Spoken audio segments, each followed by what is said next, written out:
Hello दोस्तों, मैं हूं शिवानी मैम और मैं आप सभी दोस्तों का बहुत बहुत स्वागत करती हूं आपके अपने यूट्यूब चैनल हिंदी साहित्य क्लासेस में। और आशा करती हूं आप लोग बहुत अच्छे हैं और अपनी तैयारी आप लोग बहुत अच्छे से कर रहे हैं। आज की क्लास में हम पढ़ने वाले हैं धर्मवीर भारती द्वारा रचित नाटक अंधा युग। इसके पहले की क्लास में जो है अभी तक हमने भारत दुर्दशा, अंधेर नगरी, चंद्रगुप्त, स्कंदगुप्त और ध्रुव स्वामिनी, इन 5 नाटकों को हमने पढ़ के कंप्लीट कर लिया है। जैसे ही मैं पूरा नाटक पढ़ा लूँगी वैसे ही हम क्वेश्चन आंसर को सॉल्व करेंगे। अभी मुझे टाइम नहीं मिल पा रहा क्योंकि सरस्वती पांडे, गोविंद पांडे की बुक से जो है एक और क्लास चलती है मेरी, आप लोगों ने देखा होगा। अगर आप यूनिट 2 का, यूजीसी नेट का यूनिट 2 का आप पढ़ना चाहते हैं तो उस क्लासेस को आप देख सकते हैं, अच्छी तैयारी होगी आपकी। ठीक है, तो ये मैं मान के चलती हूँ कि आपने अंधा युग नाटक पढ़ लिया होगा। क्लास में बने रहिएगा, क्लास को पूरा ज़रूर देखिएगा। आप सभी को पता है मैं बुक से पढ़ा रही हूँ और मैं आपको यही सजेस्ट करूँगी कि आप लोग भी बुक से ही पढ़िए, तो आपका कोई क्वेश्चन जो है छूटेगा नहीं। ठीक है ना, तो चलिए आगे बढ़ते हैं, पढ़ते हैं अंधा युग नाटक को। सबसे पहले महत्वपूर्ण तथ्यों को, यानी छोटे छोटे बातों को, तथ्यों को हम जानते हुए आगे की ओर बढ़ेंगे, कुछ भी हमें छोड़ना नहीं है। ठीक है ना, तो चलिए स्टार्ट करते हैं। बात करते हैं अंधा युग नाटक, जो धर्मवीर भारती द्वारा रचित यह नाटक है। धर्मवीर भारती का काव्य नाटक अंधा युग भारतीय रंगमंच का एक महत्वपूर्ण नाटक माना जाता है। आप सभी को पता होगा, ऐसा नहीं है कि जो मैं महत्वपूर्ण तथ्य आपको बता रही हूँ या बताने जा रही हूँ वो आपको पता नहीं होगा। ठीक है ना, अंधा युग नाटक का रचना काल 1955 ईस्वी में हुआ था और यह नाटक जो है 5 अंकों में विभाजित है। यह एक गीत नाट्य है। ठीक है, अंधा युग का पहली बार प्रसारण अगर आपसे पूछा जाए तो आकाशवाणी पर हुआ था। ठीक है ना, अंधा युग का पहली बार प्रसारण आकाशवाणी पर हुआ था। यह नाटक वक्ता और श्रोता की कला शैली में लिखा गया नाटक है। इस नाटक में सशक्त बिंब योजना और मुक्त छंदों की प्रधानता है। ओके, आगे है, इस नाटक की कथा वस्तु महाभारत से ली गई है। महाभारत के 18 पर्व और 100 उपपर्व हैं। आप सभी ने पढ़ा होगा महाभारत में कितने पर्व हैं, 18 पर्व हैं, 100 उपपर्व हैं। इसमें पहला पर्व आदि पर्व है और 18वां पर्व जो है स्वर्गारोहण पर्व है। ठीक है ना, इस नाटक में महाभारत के 18वें दिन की संध्या से लेकर प्रभास तीर्थ में कृष्ण की मृत्यु के क्षण तक का वर्णन लिया गया है। ठीक है, ये हो गई कुछ महत्वपूर्ण बातें जो आप सभी को पता भी होगा। अब बढ़ते हैं हम आगे, चलते हैं नाटक की तरफ।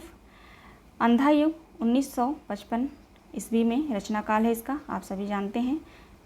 अंधा युग की रचना किसका है, तो धर्मवीर भारती का है। धर्मवीर भारती का जो है जन्म यहाँ पे दिया गया है 1926, मृत्यु 1979। यह एक गीत नाट्य है, इसमें 5 अंक हैं। ठीक है, अंधा युग नाटक जो है गीत नाट्य है और इसमें 5 अंक हैं। सबसे पहले हम बात करेंगे अंकों के बारे में, ध्यान से आप लोग देखिएगा, महत्वपूर्ण है। यहीं से जो है कई प्रश्न बने आ चुके हैं और आएंगे भी। ठीक है ना, तो हम इन सभी तथ्यों को जानते हुए आगे बढ़ेंगे। पहला है स्थापना। स्थापना का नाम है अंधा युग, जो हमारे नाटक का भी नाम है। पहले अंक का नाम है कौरव नगरी। पहले अंक का क्या नाम है, कौरव नगरी। दूसरा अंक है पशु का उदय।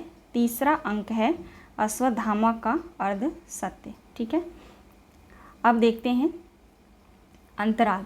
अंतराल का नाम है पंख, पहिए और पट्टियाँ। ठीक है, चौथा अंक का नाम है गंधारी का शाप।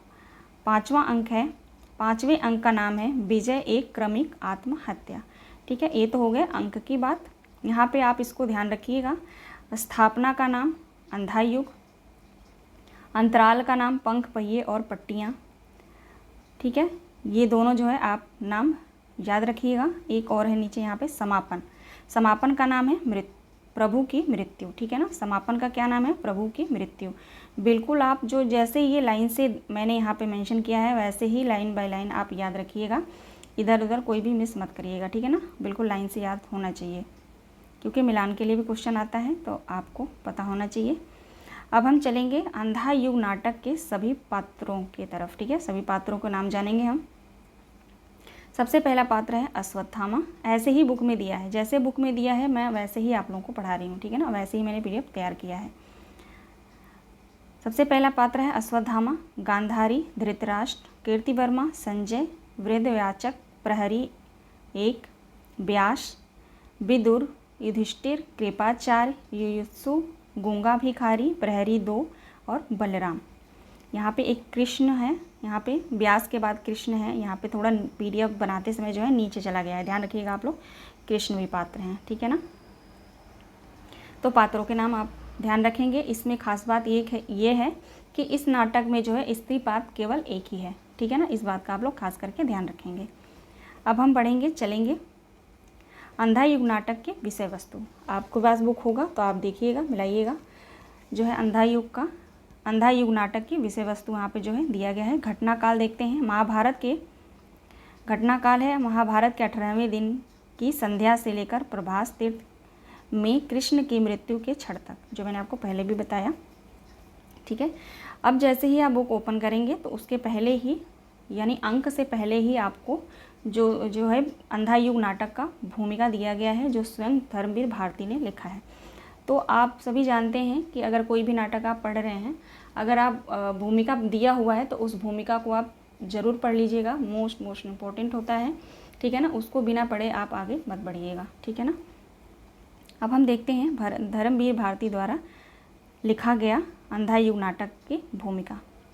अंधा युग नाटक कदापि न लिखा जाता यदि उसका लिखना मेरे वश की बात रह गई होती, ठीक है। इस कृति का पूरा जटिल वितान जब मेरे अंतर में उतरा तो मैं असमंजस में पड़ गया। थोड़ा डर भी लगा कि इस अभिशप्त भूमि पर एक कदम भी रखा कि फिर बच कर नहीं लौटूंगा, ठीक है ना। लौटूंगा रहेगा, थोड़ा बड़ा करूँ मैं इसको। पर एक नशा होता है अंधकार के गरजते महासागर की चुनौती को स्वीकार करने का, पर्वताकार लहरों के खाली हाथ जूझने की, अनमापी गहराइयों में उतरते जाने का और फिर अपने को सारे खतरों में डालकर आस्था के प्रकाश के सत्य के मर्यादा के कुछ कड़ों को बटोर कर बचाकर धरातल तक ले जाने का। इस नशे में इतनी गहरी वेदना और इतना तीखा सुख घुला मिला रहता है कि उसके आस्वादन के लिए मन बेबस हो उठता है। उसी की उपलब्धि के लिए यह कृति लिखी गई है। एक स्थल पर आकार मन का डर छूट गया था। कुंठा, निराशा, रक्तपात, प्रतिशोध, विकृति, कुरूपता, अंधापन, इनसे हिचकिचाना, क्या इन्हीं में तो सत्य के दुर्लभ कण छिपे हुए हैं। तो इनमें क्यों न निडर धंसूं। इनमें धंस कर भी मैं मर नहीं सकता। हम न मरिहें संसारा। ध्यान रखिएगा, यहाँ से ये लाइन दे सकता है, हम न मरिहें संसारा। किस नाटक की भूमिका में लिखा गया है, ठीक है ना। क्वेश्चन आ सकता है, तो आप लोग ध्यान रखिएगा किस नाटक में है, किस नाटक की भूमिका है, तो अंधा युग, ठीक है। पर नहीं, संसार भी क्यों मरे, मैं जब वेदना सबकी भोगी है। जो तो सत्य पाया है वह अकेले मेरा कैसे हुआ। एक धरातल ऐसा भी होता है जहाँ निजी और व्यापक का बाह्य अंतर मिट जाता है। वे भिन्न नहीं रहते, कहियत भिन्न न भिन्न। इसको भी आप ध्यान रखिएगा, इस लाइन को भी भूमिका में लिखा गया है, कहियत भिन्न न भिन्न। ओके, आगे बढ़ेंगे। यह तो व्यापक सत्य है जिसकी निजी उपलब्धि मैंने की ही उसकी मर्यादा इसी में है कि वह पुनः व्यापक हो जाए। इस पूरे लाइन को यहाँ से लेकर यहाँ तक आप लोग ध्यान रखिएगा, ठीक है ना। मैंने भूमिका में कहीं भी मैंने छोड़ा नहीं है।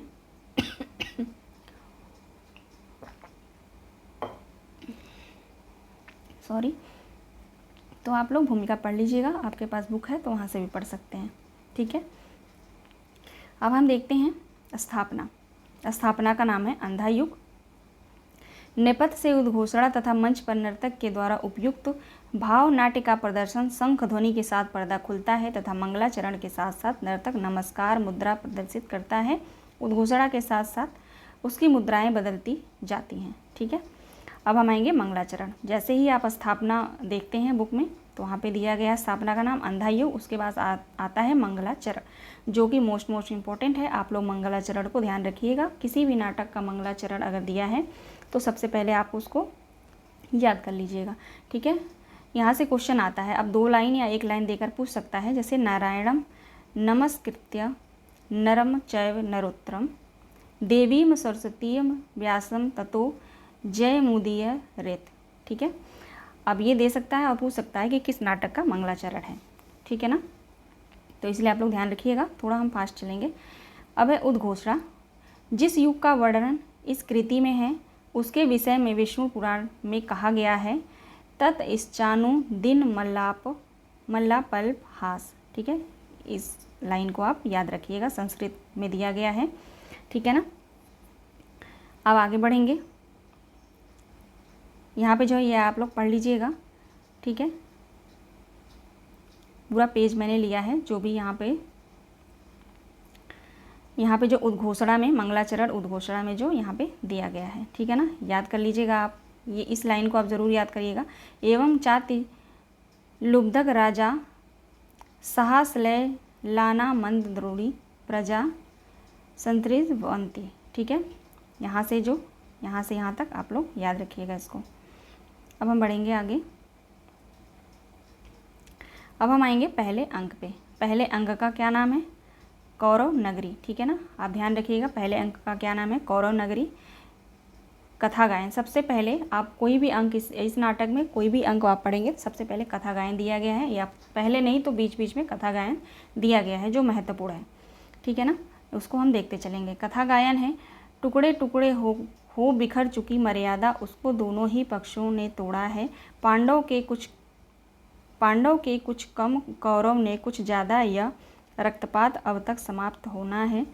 यह अजब युद्ध है, नहीं किसी की भी जय, दोनों पक्षों को खोना ही खोना है। अंधों से शोभित था युग का सिंहासन दोनों ही पक्षों में, विवेक ही हारा दोनों ही पक्षों में, जीता अंधापन है। भय का अंधापन, ममता का अंधापन, अधिकारों का अंधापन, जीत गया जो सुंदर था, शुभ था, कोमलतम। ठीक है ना, ये जो है पहले अंक का कथा गायन है, बिल्कुल आप लोग ध्यान रखिएगा, यहाँ तक दिया गया है। उसके बाद पर्दा उठने पर स्टेज खाली है, दाईं बाईं ओर जो है यहाँ पे बर्छे और ढाल दिए, 2 प्रहरी और वार्तालाप करते हुए यंत्र परिचालित से स्टेज के आर पार चलते हैं। अब देखेंगे हम आगे। अब जो है यहाँ पे कथन दिए गए हैं। ठीक है ना, महत्वपूर्ण कथनों को मैंने लिया है। हम पहले अंक पे हैं, कौरव नगरी। पहले अंक का क्या नाम है? कौरव नगरी, आप लोग ध्यान रखिएगा। प्रहरी 2 का है, यहाँ पे कथन दिया गया है, लेकिन शरीय कुछ भी नहीं था यहाँ, संस्कृति थी यह एक बूढ़े और अंधे की। ठीक है ना, आप लोग इस पूरे जो पंक्ति दी गई है यहाँ तक, इसको ध्यान रखिएगा। प्रहरी 2 का है पूरे पंक्ति। एक ये ध्यान रखिएगा, महायुद्ध घोषित किए, ये दोनों महायुद्ध घोषित किए, जिनके अंधेपन में मर्यादा गलित अंधवेश्यासी। ठीक है, प्रजाजनों को भी रोगी बनाती फिरी। आगे बढ़ेंगे। अब फिर से जो है प्रहरी 2 का कथन के बाद जो है कथा गायन है। ठीक है ना, अब बीच बीच में जो बातचीत होती है वो महत्वपूर्ण नहीं है, तो मैंने उनको नहीं लिया है। आपके पास बुक है तो आप मिला लीजिएगा। ठीक है ना, अब कथा गायन है, कुरुक्षेत्र के कुछ भी खबर न आई जीता या हारा, बचा खुचा कौरव दल, जाने किसकी लोथों पर उतरेगा यह नरभक्षी युद्धों का भूखा बादल। अंतापुर में मरघट की सी खामोशी, कृष्ण गंधारी बैठी है शीश झुकाए, सिंहासन पर धृतराष्ट्र मौन बैठे हैं, संजय अब तक कुछ भी संवाद न लाए। यह जो है कथा गायन किस अंक में है? तो आप लोग ध्यान रखिएगा, पहले अंक में है। ठीक है ना, प्रथम अंक में। अब यहाँ पे है जो धृतराष्ट्र का जो है यहाँ पे कथन है, विदुर से कहते हैं, जीवन में प्रथम बार आज मुझे आशंका व्यापी है। ठीक है, ये किसका कथन है? तो आप लोग ध्यान रखेंगे, धृतराष्ट्र का है। आगे बढ़ेंगे, विदुर का है। फिर विदुर कहते हैं, आशंका आपको जो व्यापी है आज, वह वर्षों पहले हिला गई थी सबको। ठीक है ना, ये कथन किसका है? विदुर का है। अब धृतराष्ट्र का फिर से कथन है, पहले पर कभी भी तुमने यह नहीं कहा, पहले पर कभी भी तुमने यह नहीं कहा। ठीक है, आगे देखेंगे, विदुर का है, भीष्म ने कहा था, गुरु द्रोण ने कहा था, इसी अंतःपुर में। अब यहाँ पे आप बहुत ध्यान रखिएगा, जैसे विदुर का कथन है ये, विदुर कहता है भीष्म ने कहा था, शुरू से मैं आपको बताती हूँ। देखिए, विदुर का कथन है यहाँ पे, आशंका आपको जो व्यापी है आज, वह बरसों पहले हिला गई थी सबको। ठीक है। फिर धृतराष्ट्र कहता है, पहले कभी तुमने यह नहीं कहा। विदुर कहता है, भीष्म ने कहा था, द्रोण ने कहा था, इसी अंतःपुर में आकर कृष्ण ने कहा था, मर्यादा मत तोड़ो, तोड़ी हुई मर्यादा कुचले हुए अजगर सी। ठीक है। मोस्ट इम्पॉर्टेंट है, वेरी वेरी इंपॉर्टेंट है। ठीक है ना, वेरी वेरी इंपॉर्टेंट है, आप इसको ध्यान रखिएगा। अब यहाँ से क्वेश्चन आ सकता है कि मर्यादा तोड़ने की बात किस किस ने कहा है, तो आप ध्यान रखिएगा। भीष्म ने कहा है, 3 लोगों ने कहा है, 3 लोगों ने कहा है, भीष्म ने, द्रोण ने और कृष्ण ने। ठीक है ना। वैसे ये कथन तो अगर पूछा जाए कि मर्यादा मत तोड़ो तो विदुर का है, अगर पूछा जाए कि मर्यादा मत तोड़ो ये किस किस ने कहा है, तो आप ध्यान रखिएगा। ठीक है ना, भीष्म ने, द्रोण ने और कृष्ण ने। ठीक है। अब आगे बढ़ते हैं। अब आएगा कथन धृतराष्ट्र का, आज मुझे भान हुआ मेरी व्यक्तिगत सीमाओं से बाहर भी सत्य हुआ करता है। ठीक है। यह कथन, सारे कथन यहाँ पे जो है आप लोग देख लीजिएगा। सहसा यह लगा कोई बांध टूट गया, कोटि कोटि योजन का दहाड़ता हुआ समुद्र मेरे व्यक्तित्व अनुमति जग समिति जग को लहरों के विषय झाओं के निगलता हुआ मेरे अंतर मन पे बैठ गया है, सब कुछ बह गया है। ये सारे कथन जो हैं यहाँ तक मैंने लिया है धृतराष्ट्र के हैं। ठीक है। आगे भी हैं धृतराष्ट्र के कथन, जीवन में प्रथम बार आज मुझे आशंका व्यापी है। दोबारा वही कथन है जो पहले भी था। फिर है यहाँ पे विदुर का, भय है तो ज्ञान है अधूरा अभी, भय है तो ज्ञान है अधूरा अभी, प्रभु ने कहा था यह ज्ञान जो समर्पित नहीं है अधूरा है। ठीक है। विदुर का कथन है। विदुर का कथन यहाँ पे जो है, जैसे आप कुछ भी स्टोरी पढ़ते हैं, कोई भी नाटक, कहानी, उपन्यास, तो किसी का भी आप कथन देखते हैं ना, पढ़ेंगे तो एक जोर देकर जो बोला गया वो कथन, वो पढ़ के ही पता लग जाता है कि ये महत्वपूर्ण है। तो इस नाटक में मोस्ट इम्पॉर्टेंट जो कथन है वो विदुर और गांधारी और जो है धृतराष्ट्र। ठीक है ना, 2-3 पात्र ऐसे हैं जिनके कथन जो है बहुत महत्वपूर्ण है, खास करके विदुर का। ओके, तो आप लोग यहाँ से यहाँ तक ध्यान रखिएगा। ठीक है ना, पूरा यहाँ से देख लीजिएगा। अब हम बढ़ेंगे आगे। ये कथन जो है यहाँ से, यह कथन जो है गांधारी का है, जिसने पितामह के बाणों से आहत होकर अपनी सारी ही मनोबुद्धि खो दी थी, उसने कहा है यह जिसने मर्यादा को तोड़ा है बार बार। मर्यादा मत तोड़ो, मर्यादा मत तोड़ो, या मर्यादा तोड़ने की बात जो है बार बार इस नाटक में आ रहा है। आप सभी को पता है कि जब कोई भी शब्द जो है, लाइन बार बार आता है तो वो वैसे ही महत्वपूर्ण हो जाता है। ठीक है ना। आगे देखेंगे, गांधारी का कथन है, निर्णय के क्षण में विवेक और मर्यादा व्यर्थ सिद्ध होते आए हैं सदा। ठीक है, महत्वपूर्ण है, आप ध्यान रखिएगा। उसके बाद गांधारी का कथन आगे देखेंगे, मैंने कहा था दुर्योधन से, धर्म जिधर होगा ओ मूर्ख उधर जय होगी। यह किसने कहा है? गांधारी ने कहा है, इम्पोर्टेंट है। ठीक है, गांधारी ने कहा है, मैंने कहा था दुर्योधन से, धर्म जिधर होगा ओ मूर्ख उधर जय होगी। ठीक है, तो वैसे ही पता चल जाएगा दुर्योधन, मैंने कहा था दुर्योधन से, लेकिन यहाँ गांधारी का नाम आप लोग ध्यान रखिएगा, क्योंकि दुर्योधन से गांधारी भी कह सकती हैं और धृतराष्ट्र भी। ठीक है ना, तो कंफ्यूज मत होइएगा आप लोग। अब देखिए यहाँ पे याचक का कथन है, मैं वो भविष्य हूँ जो झूठा सिद्ध हुआ आज, कौरव की नगरी में मैंने मापा था नक्षत्र की गति को। मोस्ट इम्पॉर्टेंट है, ये भी याचक का कथन है। ये मैंने यहाँ पे इस वीडियो में कुछ भी मैंने गलत नहीं लिया है, जो आपके परीक्षा के लिए उपयोगी है मैंने सिर्फ वही महत्वपूर्ण तथ्यों को रखा है। ठीक है ना, पूरे नाटक पढ़ने के बाद। ओके, तो आप लोग निश्चिंत रहिएगा, लेकिन आपके पास टाइम है तो आप पूरे नाटक को ज़रूर पढ़िएगा। अब धृतराष्ट्र का कथन है, याद मुझे आता है तुमने कहा था कि द्वंद्व अनिवार्य है, क्योंकि उससे ही जय होगी कौरव दल की। ठीक है, ये धृतराष्ट्र का कथन है। अब याचक का कथन है, मैं हूँ वही, आज मेरा विज्ञान सब मिथ्या ही सिद्ध हुआ। ठीक है, याचक का कथन है। याचक कहता है, मैं हूँ वही, आज मेरा विज्ञान सब मिथ्या सिद्ध हुआ। ठीक है, सहसा एक व्यक्ति ऐसा आया जो सारे नक्षत्रों की गति से भी ज़्यादा शक्तिशाली था। उसने रणभूमि में विषादग्रस्त अर्जुन से कहा, मैं हूँ पत्थर परात पर, जो कहता हूँ करो सत्य जीतेगा। ठीक है, किसका कथन है? ये जो है सारा कथन जो है किसका है? याचक का है यहाँ तक, ठीक है ना, यहाँ तक सारा याचक का कथन है। अब हम देखेंगे विदुर का कथन। विदुर का कथन है, उनकी गति में ही समाहित है सारे इतिहासों की, सारे नक्षत्रों की वैदिक गति। ओके, अब है याचक का कथन। याचक का भी महत्वपूर्ण कथन है, आप लोग ध्यान रखिएगा। नियत नहीं है पूर्व निर्धारित, उसको यश क्षण मानव निर्णय बनाता मिटता है। अब देखिए, अब मैंने सिर्फ महत्वपूर्ण कथनों को रखा है जो परीक्षा में पूछे गए हैं। कई महत्वपूर्ण कथन पूछे गए हैं और यहाँ से पूछे जाएंगे। वो पूछेगा कहाँ से? पूरे नाटक का कथन तो मैंने यहाँ पे रख ही दिया है। तो अगर आप बहुत अच्छे से पढ़ लेते हैं तो आपका बहुत अच्छा तैयार हो जाएगा। लेकिन आपको जो है नाटक पूरा पढ़ना पड़ेगा। जो पढ़ा होगा उसी को ये समझ में आएगा। जो इस वीडियो को पढ़ रहा होगा वो पहले अगर नाटक पढ़ लिया है तो ही समझ में आएगा, अदरवाइज़ नहीं आएगा, ठीक है ना। अब है लास्ट में कथा गायन। फिर है कथा गायन बीच में। आसन्न पराजय वाली इस नगरी सब नष्ट हुई, यह नगरी होगा ना, यह नगरी सब नष्ट हुई। पद्धतियाँ यह शाम पराजय की, भय की, संशय की भर गए तिमिर में, ये सूने गलियारे जिसमें बूढ़ा झूठा भविष्य याचक सा है, भटक रहा है टुकड़े को हाथ पसारे, आनंद केवल दो बुझती लपटे बाकी, राजा के अंधे दर्शन की बारीकी। ठीक है, ये कथा गायन है।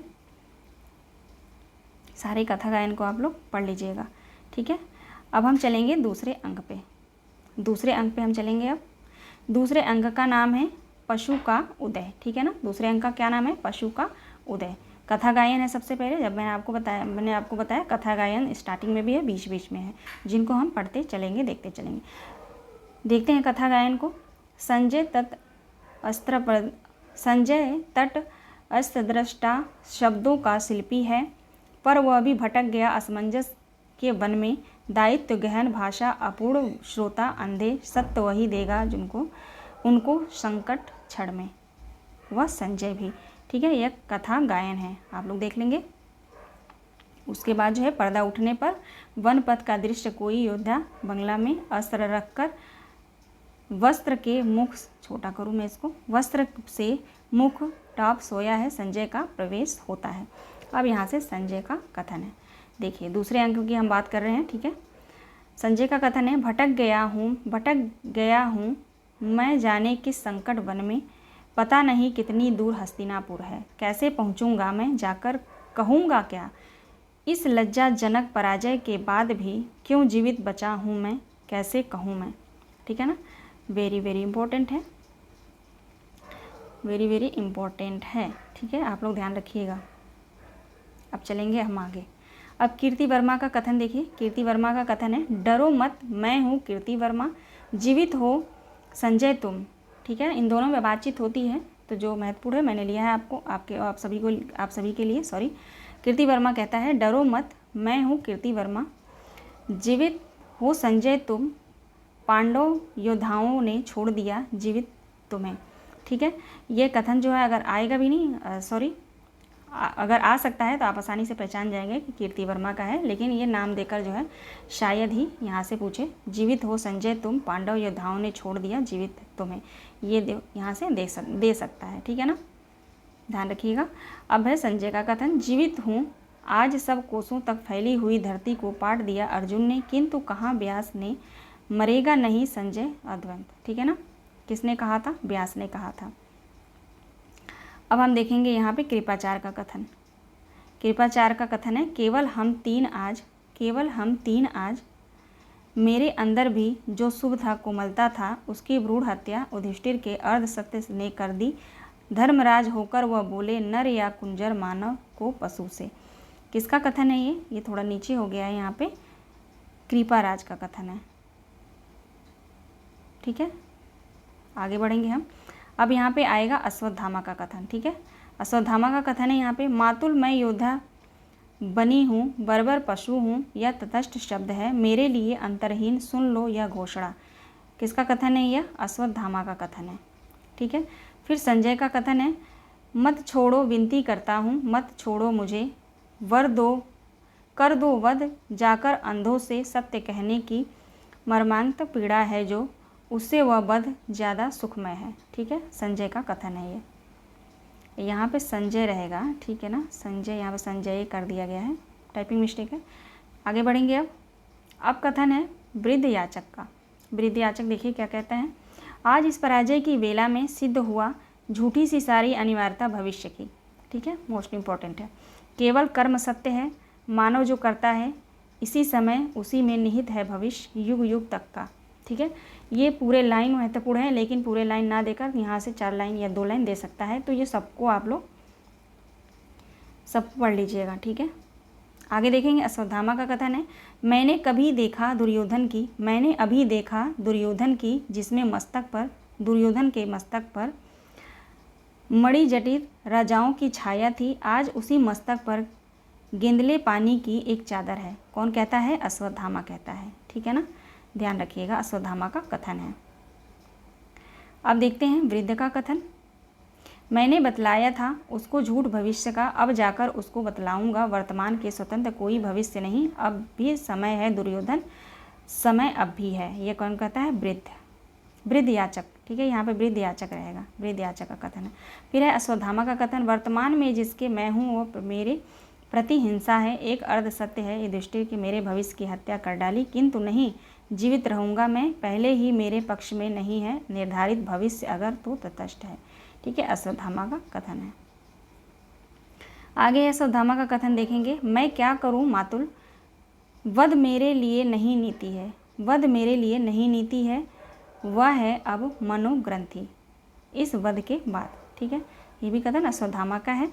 अगला कथन देखते हैं, अश्वत्थामा का ही है। मैंने नहीं मारा उसे, मैं तो चाहता था वध करना भविष्य का, पता नहीं कैसे वह बूढ़ा मरा पाया गया। कौन कहता है? अश्वत्थामा कहता है, ठीक है, ध्यान रखिएगा, इम्पोर्टेंट है। ओके, अब आगे बढ़ेंगे। कृपाचार्य का कथन देखेंगे। जिस तरह बाढ़ के बाद उतरती गंगा तट पर तज जाती, विकृत शव अध खाया, जैसे ही तट पर तज अश्वत्थामा को इतिहासों ने खुद नया मोड़ अपनाया, वही छटी हुई आत्माओं की रात, यह भटकी हुई आत्माओं की रात, ठीक है ना। यह कथन किसका है? कृपाचार्य का है, ध्यान रखिएगा। अब हम चलेंगे तीसरे अंक पे। तीसरे अंक का नाम है अश्वत्थामा का अर्ध सत्य, ठीक है। तीसरे अंक का क्या नाम है? अश्वत्थामा का अर्ध सत्य। कथा गायन सबसे पहले है, कथा गायन को हम देखेंगे। संजय का रथ जब नगर द्वार पहुंचा तब रात ढल रही थी, हारी कौरव सेना अब लौटेगी यह बात चल रही थी। संजय सुनते सुनते युद्ध कथा हो गई सुबह, संजय से सुनते सुनते युद्ध कथा हो गई सुबह, पाकर यह गहन व्यथा गंधारी पत्थर सी उस श्रीहत मुख पर जीवित मानव सा कोई चिन्ह न था। दोपहर होते होते हिल उठा नगर, खंडित रथ टूटे चकड़ों पर लद कर थे लौट रहे ब्राह्मण स्त्रियां चिकित्सक, ठीक है। ये कथा गायन है सारा, आप लोग देख लीजिएगा। उसके बाद जो है धृतराष्ट्र का कथन है। सबसे पहले तीसरे अंक में धृतराष्ट्र का कथन है। गुंगों के सिवा आज और कौन बोलेगा जय मेरी, गुंगों के सिवा और कौन बोलेगा जय मेरी, यह किसका कथन है? तो धृतराष्ट्र का, ध्यान रखेंगे। विदुर का कथन है उनकी आंखों में आंसू भी नहीं है, न शोक है न क्रोध है। कौन कहता है? मोस्ट इंपॉर्टेंट है, ठीक है ना, इंपॉर्टेंट है, ये विदुर का कथन है, ठीक है। खास करके विदुर के कथन बहुत महत्वपूर्ण है और पूछे भी गए हैं। यूसुफ का कथन है, देखिए, जितनी वह होने में जिससे सबके केवल भय खाते हो, वैसा ही हूँ मैं आज। यह है महल मेरे पिता मेरी माता को, लेकिन कौन जाने यहाँ स्वागत हो मेरा। यह कथन किसका है? युयुत्सु का, ठीक है, ध्यान रखिएगा। अब बढ़ेंगे आगे। युयुत्सु का अगला कथन है। मेरा अपराध सिर्फ इतना है, सत्य पर रहा मैं द्रोण भीम सबके सब महारथी नहीं जा सके दुर्योधन के विरुद्ध। युयुत्सु का कथन है, ठीक है, मोस्ट इंपॉर्टेंट है, ध्यान रखिएगा। फिर युयुत्सु का कथन है, जितना भी इसका कथन है देखिए मैंने लिया है।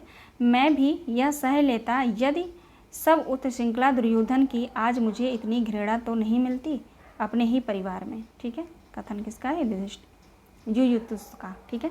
अब विदुर का कथन है। इस पर विषाद मत करो युयुत्सु, कहते हैं ये, उससे बात करते हैं युयुत्सु से कि इस पर विषाद मत करो युयुत्सु, अज्ञानी भय डूबे साधारण लोगों से यह तो मिलता ही है सदा उन्हें, जो कि यह निश्चित परिपाटी से होकर पृथक अपना पथ अपने आप अपने आप जो है निर्धारित करते हैं। ठीक है ना।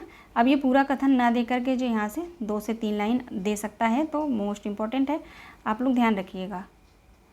अब हम बढ़ेंगे आगे। फिर से युयुत्सु का कथन है, अंतिम परिणति में दोनों जर्जर करते हैं, पक्ष चाहे सत्य का हो अथवा असत्य का, मुझको क्या मिला विदुर। ठीक है, आगे देखेंगे। आज इस पराजय की सेवा में पता नहीं, इसको छोड़ दीजिए, आप लोग देख लीजिएगा, मैंने कुछ एक्स्ट्रा भी रखा है जिसको आप लोग पढ़ लेंगे। ठीक है। कीर्ति वर्मा का कथन है, नहीं नहीं वो अश्वत्थामा है, छद्म वेश धारण कर देखने आया था युद्ध दुर्योधन भीम का।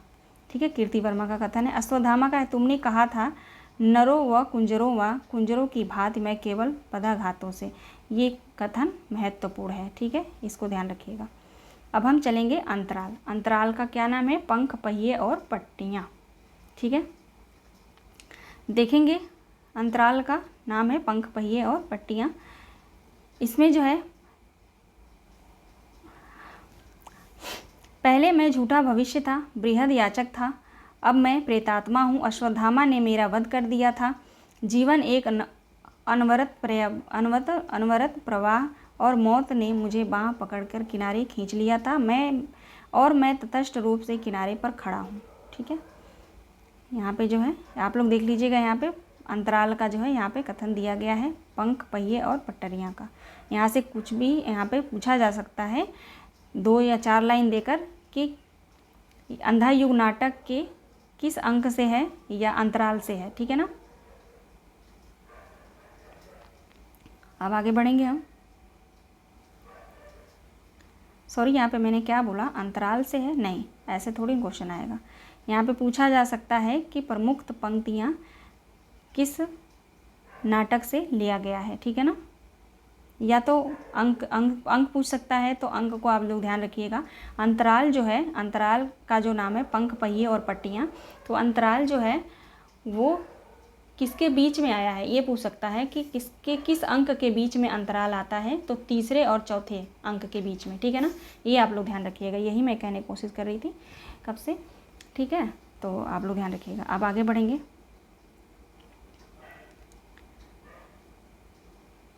ये पूरा आप लोग पढ़ लीजिएगा। ठीक है ना, ये पूरा इसी के बारे में दिया गया है जो महत्वपूर्ण है। ठीक है, अब हम चलेंगे चौथे अंक पे। चौथे अंक का नाम है गंधारी का शाप। सबसे पहले कथा गायन है। वे शंकर थे, वे रौद्र वेशधारी विराट प्रलय शंकर थे, जो शिविर द्वार पर दिखे अश्वत्थामा को अनगित विष भरे शौप भुजाओं पर बांध। वे रोम रोम में अगणित महाप्रलय साधे, जो शिविर द्वार पर दिखे अश्वत्थामा को। ठीक है, ये जो है कथा गायन है, इसको पढ़ लीजिएगा आप लोग। अब यहाँ पे जो है अश्वत्थामा का स्वर, अश्वत्थामा का यहाँ पे कथन है, स्वर जो है यहाँ पे कथा गायन दिया गया है। जटा कटा संबरबलिन लिंप निर्झरी समा, विलोल विचिवल्लरी विराजमान मूर्धिनी, गदद्य ज्वला ललाट पट्ट पावके, किशोर चंद्र शेखरे रति प्रदेश नमा। वे वाशुतोष है, हाथ उठाकर बोले। ठीक है, ये लाइन दिया जा सकता है, आप लोग ध्यान रखिएगा, अश्वत्थामा के स्वर में है। ठीक है, अब बढ़ेंगे हम आगे। संजय को पुकारते हुए, यहाँ पे संजय को पुकारते हुए कहते हैं, शंकर की दैवी असी लेकर अश्वत्थामा जा पहुँचा योद्धा, दुष्ट मन्यु के सिरहा ने बिजली सा झपट खींच कर सैया के नीचे घुटनों से दबा दिया, उसको पंजों से दबोच दिया उसको। ठीक है ना, ये सारे अश्वत्थामा के हैं। अब यहाँ पे है गंधारी का कथन। गंधारी का कथन देखते हैं। अंधा कर दिया उसको पहले ही, कितना दयालु है अश्वत्थामा। ठीक है, गंधारी का कथन है ये। संजय का कथन देखेंगे। वध करना है तो अस्त्रों से कर दो, तुम योग्य नहीं हो उससे, नर पशु दृष्टद युम्न है। ठीक है, यह जो है संजय का कथन है। अब विदुर का कथन देखिए। हृदय तुम्हारा पत्थर का है गांधारी। कौन कहता है गांधारी से, हृदय तुम्हारा पत्थर का है गांधारी, तो विदुर कहते हैं। गांधारी का कथन है, पत्थर की खानों से मड़ियाँ निकलती हैं। मोस्ट इम्पॉर्टेंट है। ठीक है, इम्पोर्टेंट है, ये ध्यान रखिएगा आप लोग। विदुर का कथन भी, ठीक है। विदुर कहते हैं गंधारी से, हृदय तुम्हारा पत्थर है गंधारी। गंधारी कहती है पत्थर की खानों से मड़ियाँ निकलती हैं। ठीक है। अब यहाँ पे है गंधारी का कथन, नहीं नहीं नहीं, देख नहीं पाऊंगी किसी भी तरह मैं मरणोन्मुख दुर्योधन को, रहने दो संजय यह पट्टी बंधी है, बंधी ही रहने दो, मुझको बताओ जाओ क्या हो रहा है, और मुझको बताओ जाओ क्या हो रहा है वहाँ। ठीक है। अब है अश्वत्थामा का कथन, ये इतना इम्पोर्टेंट नहीं है, ठीक है ना, सॉरी, ये जो है उतना इम्पोर्टेंट नहीं है, लेकिन ऊपर का कथन जो है मोस्ट इम्पोर्टेंट है, फिर भी आप लोग पढ़ लीजिएगा। अश्वत्थामा का कथन है, मैंने प्रतिशोध ले लिया धृष्टद्युम्न से पिता की पाप हत्या का, किंतु अब भी आपका प्रतिशोध नहीं ले पाया। ठीक है, यह अश्वत्थामा का कथन है। संजय का कथन है, आंखें नहीं खुलती हैं अंधों को सत्य दिखाने में, क्या मुझको भी अंधा ही होना है। फिर संजय का कथन है कि व्यास क्यों मुझको दिव्य दृष्टि ही दी थी थोड़ी सी अवधि के लिए, आज से कभी इस समिति दृश्य जगत से मैं तृप्त नहीं हो पाऊंगा। अब यहाँ पे एक क्वेश्चन और बनता है कि जो संजय को दिव्य दृष्टि किसने दिया था, तो आप लोग ध्यान रखिएगा, व्यास ने दिया था। ठीक है ना, पूछा जा सकता है कि अंधा युग नाटक में संजय को दिव्य दृष्टि किसने दिया था। ठीक है, तो आप लोग ध्यान रखिएगा, व्यास ने यहाँ पे दिया गया है।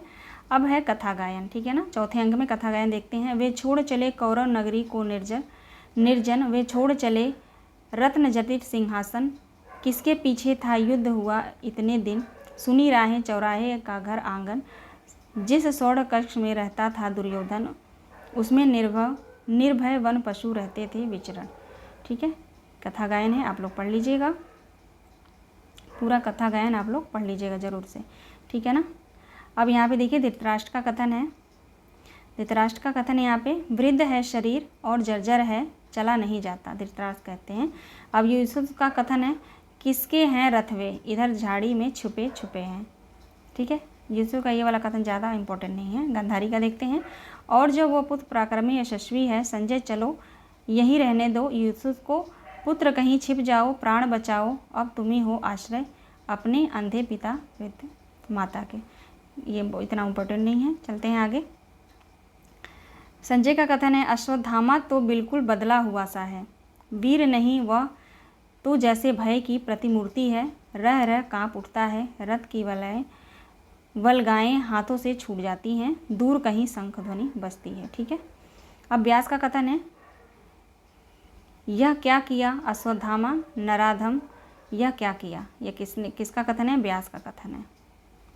अश्वत्थामा का कथन है, यहाँ पे देखेंगे, कौन दे रहा अपनी मृत्यु को निमंत्रण, मेरे प्रतिशोध में बाधक बन रहा। आप लोगों को भी थोड़ी बोरियत लग रही होगी, लेकिन क्या करें, पूरा पढ़ना पड़ेगा ना, पेपर निकालना है तो पूरा पढ़ना पड़ेगा। आगे देखेंगे, व्यास का कथन है, कृष्ण के कहने से पहले ही अर्जुन ने छोड़ दिया था नभ में अपना ब्रह्मास्त्र, लेकिन नराधम ये दोनों ब्रह्मास्त्र अभी नभ में टकराएंगे, सूरज बुझ जाएगा। ठीक है, कथन किसका है, व्यास का है।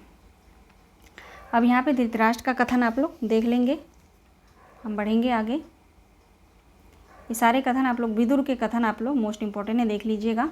माता धैर्य धारण करे, कवच यह मिथ्या था, केवल स्वयं किया हुआ मर्यादित आचरण कवच है। ठीक है, अगला कथन है विदुर का, देखेंगे, माता उसे जाने दे वह अश्वत्थामा है, दंड उसे दिया भ्रूण हत्या का, कृष्ण ने शाप दिया उसको। ठीक है, सारा कथन यहाँ पे विदुर का आप लोग पढ़ लेंगे। गंधारी का कथन है यहाँ पे, तुम यदि चाहते तो रुक सकता था युद्ध। कौन कहता है, गंधारी कहती है, तुम यदि चाहते तो रुक सकता है युद्ध।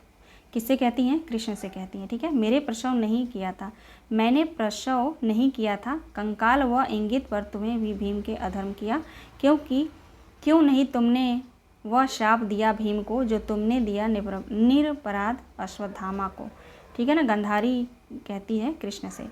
गंधारी का फिर से कथन है, सारा संसार वंश इसी तरह पागल कुत्तों की तरह जो है एक दूसरे से परस्पर फाड़ खाएगा, तुम खुद उनका विनाश करके कई वर्षों बाद घने जंगल में साधारण व्याघ्र के हाथ मारे जाओगे। यह कथन किसका है, गंधारी कहती है कृष्ण भगवान से। ठीक है ना, श्राप देती है कृष्ण को।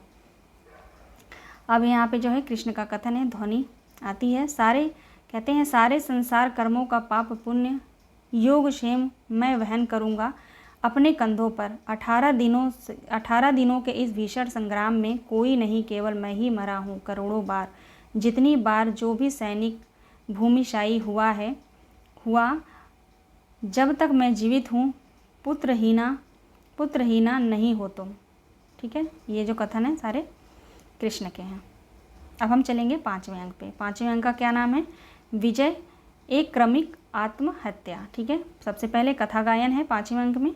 कथा गायन है। दिन हफ्ते मास बरस बीते ब्रह्मास्त्रों से झुलसी धरती यद्यप हो गई हरी भरी, अभिषेक युधिष्ठिर का संपन्न जिसपे फिर न पा सकी। ठीक है, ये कथा गायन आप लोग पढ़ लीजिएगा यहाँ पे। अब युधिष्ठिर का कथन है, पता नहीं क्या हो गया, पता नहीं क्या है युधिष्ठिर की बाड़ी को, अब तो वह बिल्कुल ही गूंगा है। ठीक है, ये किसका कथन है? युधिष्ठिर का। विदुर का कथन देखते हैं। पिछले कई वर्षों से उसको घृणा ही मिली अपने परिवार से, प्रजाओं से। उसकी थी अटल आस्था कृष्ण पर वे शापग्रस्त हुए। यह किसका कथन है? विदुर का कथन है। अब धृतराष्ट्र का कथन है, अंधेपन के अंधियारे में भटका हूँ, अग्नि है नहीं मैं यह ज्योति वृत्ति। ठीक है, इतना इम्पोर्टेंट नहीं है ये कथन। यह कथन है गंधारी का। कहती हैं, संजय तुम जाओ, यह मेरा ही शाप है दिया था जो मैंने कृष्ण को, अग्नि, आत्महत्या, अधर्म, कलह जो है। ये सारे कथन इतना महत्वपूर्ण नहीं है, फिर भी आप लोग पढ़ लीजिएगा। ठीक है, यहाँ पे युधिष्ठिर का कथन है, माता कुंती, गंधारी और महाराज हो गए भस्म उस दावाग्नि में तर्पण करने के बाद। महत्वपूर्ण है, आप लोग ध्यान रखिएगा। युधिष्ठिर का कथन है फिर से, एक लंबा और धीमा और तिल तिल कर फलीभूत होने वाला आत्मघात, और कोई पथ भी शेष नहीं अब मेरे आगे। महत्वपूर्ण है। ठीक है, महत्वपूर्ण है ये। आगे है प्रहरी 2 का कथन है, अपना प्रभु कहते हैं सुनते हैं उसका अवसान। किसका कथन है? प्रहरी 2 का है। अब निकट नहीं है। ठीक है ना, पूरा कथन देखिएगा यहाँ से। प्रहरी 2 का है, अपना प्रभु कहते हैं सुनते हैं उनका अवसान अब निकट ही है। अब आते हैं समापन पे। समापन का नाम है प्रभु की मृत्यु। सबसे पहले यहाँ पे समापन में वंदना है, देखते हैं वंदना को। तुम जो हो शब्द ब्रह्म, अर्थों के परम अर्थ, जिसका आश्रय पाकर वाणी होती न व्यर्थ। मैं तुम्हें मनन है उन्हें नमन, करते आए हैं जो निर्मल मन, सदियों से लीला का गायन। ठीक है ना, यह वंदना किससे है? समापन से है। ठीक है ना, समापन से लिया गया है वंदना। अब यहाँ पे कथा गायन है, कथा गायन को आप लोग पढ़ लीजिएगा। अब हम चलेंगे आगे। अश्वत्थामा का कथन है, समापन में जो है अश्वत्थामा का कथन है, झूठे हैं यह स्तुति वचन, यह प्रशंसा वाक्य कृष्ण ने किया है वही मैंने किया था, जो पांडव शिविर में सोया हुआ नशे में डूबा व्यक्ति होता है एक सा। ठीक है, यह कथन अश्वत्थामा का है। संजय का कथन है, आज वह सारा अभिमान मेरा टूट गया, जीवन भर रहा मैं निरपेक्ष सत्य, कर्मों से उतरा नहीं, धीरे धीरे वो भी दिव्य दृष्टि, उस दिन वन में भयानक अग्निकांड में घुटने में झुलस गए। ठीक है, संजय का कथन है। अब यहाँ पे कथा गायन है। ठीक है ना, यहाँ पे कथा गायन है, धीमे स्वरों में आप लोग कथा गायन को देख लीजिएगा। ठीक है, सारे कथा गायन यहाँ पे दिए गए हैं। अश्वत्थामा का कथन देखते हैं, केवल मैं साक्षी हूँ, मैंने ताड़ों के झुरमुट से छिपकर देखी है उसकी मृत्यु, अश्वत्थामा ने कहा है। ठीक है, पूरा पढ़ लीजिएगा इसको। अब हम देखेंगे संजय का कथन, किंतु मैं निष्क्रिय अपंग हूँ। ठीक है, कौन कहता है? संजय कहते हैं। अश्वत्थामा का कथन है, मैं हूँ अमानुषिक। ठीक है, महत्वपूर्ण है ये, मैं हूँ अमानुषिक। युधिष्ठिर का कथन है, और मैं हूँ आत्मघाती अंध।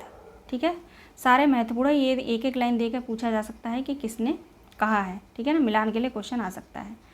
आगे बढ़ेंगे। वृद्ध का कथन है, वे है निराश आज और अंधे और निष्क्रिय और अदर पशु। आगे बढ़ेंगे। ठीक है, उसके बाद यहाँ पे जो है कौन सा कथन अभी हमने देखा? वृद्ध का। ठीक है ना, लास्ट में सब समापन में वृद्ध का कथन है, उसको आप लोग पढ़ लीजिएगा। उसके बाद जो है धर्मवीर भारती द्वारा लिखा गया अंधा युग नाटक के बारे में बच्चन सिंह की बुक में आपको देखने को मिलेगा, आधुनिक हिंदी साहित्य का इतिहास। ठीक है, जो बच्चन सिंह की पुस्तक है उसमें जो है अंधा युग के नाटक के बारे में जो लिखा गया है, बच्चन सिंह ने लिखा है, उस जो है पेज को मैंने यहाँ पे रखा हुआ है। तो इसको भी आप लोग पढ़ लीजिएगा, इसको पढ़ना बहुत ज़रूरी है। और भी आलोचकों ने अंधा युग के बारे में जो कथन कहा है, जो भी महत्वपूर्ण कथन है, उसको मैं क्वेश्चन के माध्यम से आप लोगों को वहाँ क्वेश्चन पूछ लूँगी, तो आपको पता चल जाएगा। ठीक है ना, तो आप लोग ज़रूर देख लीजिएगा। ठीक है, 2 पेज है, ज़्यादा नहीं है। ठीक है, आप जाएंगे, आपके पास पुस्तक होगा तो पेज नंबर 313 पे जाएंगे तो आपको मिल जाएगा। ओके, तो चलिए हमारी क्लास समाप्त होती है। आशा करती हूँ आपको क्लास पसंद आई होगी। देखिए, आप जब तक आप खुद से नहीं पढ़ेंगे आपको नहीं समझ में आएगा।